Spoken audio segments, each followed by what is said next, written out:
चौहानवा चोली रे कोई लस रे दादा गिरियो चोली रे डायरेक्टर साहब ना कुछ लेके आइल बानी सना लेके जाई जा जन लेके आइले बानी तनो छोड़ के चल जाए के बा जन्म लेनी मुट्ठी बांध के और जाए के दिन मुट्ठी खुल जाए दुनिया वाले देख लो निर्धन हो गया बिना धन के जा रहा यह सच्चाई है। आदमी के मरला पर कभी आंसू ना गिराव के जान हमने के गरुड़ पुराण में लिखल बा कि आदमी के मरला पर आंख से पानी गिरेला नाक से पानी गिरी सब आत्मा के पिए के पड़ेला जन हमरा आलम जी के कुरान में भी लिखल बा जन हमरा में बा तो नोहू में बा ई वर्जित बरोबर भगवान और आत्मा के सदा लगले के हो शैलेश राय के घर के लोग काहे रोता काहे है हम केकर का ले बानी भेजनी तो सोहर भइल और बुला लेनी तो रोवाई हो गई का के कर्जा ले पर देबो ना के खेत जोते बड़ा तो दखली कर लेबो के मकान ले लेबो किराए पर तो मैं रह जाइबो ऐसे देहनी हम लेनी हम तू का गम कोइले बड़ा ई लिखल बा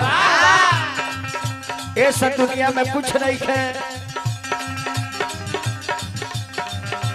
बड़ा अरे सीताराम कहे सुगनवा उमरिया दीदी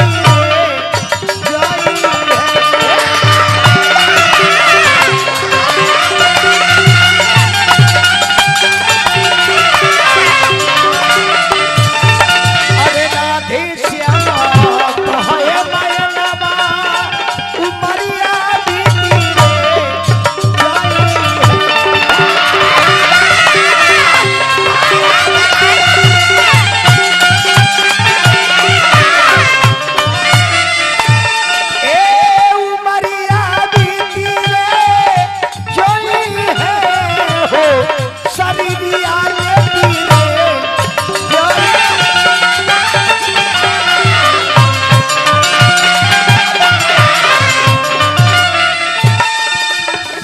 बाबू के माता जी के तरफ से 500 रुपया आई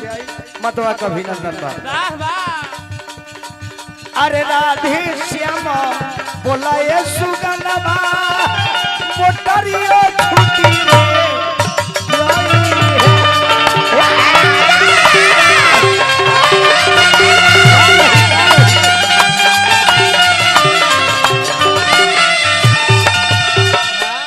जय हो गिरी जी की जय हो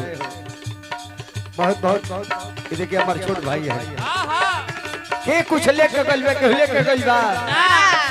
टाटा बिरला सबे चल गई सबे चल जाई गाती ठाकुर जी चल गए बीरी ठाकुर चल गए राधा किशोर यादव चल गए ए बाबू धुरान काका गइले गुलाब शर्मा गइले तूफान जी गइले बच्चा बाबू गइले महात्म बाबा गइले सबे चल जाई सबे चल जाई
आई हमारा गरीब मियाँ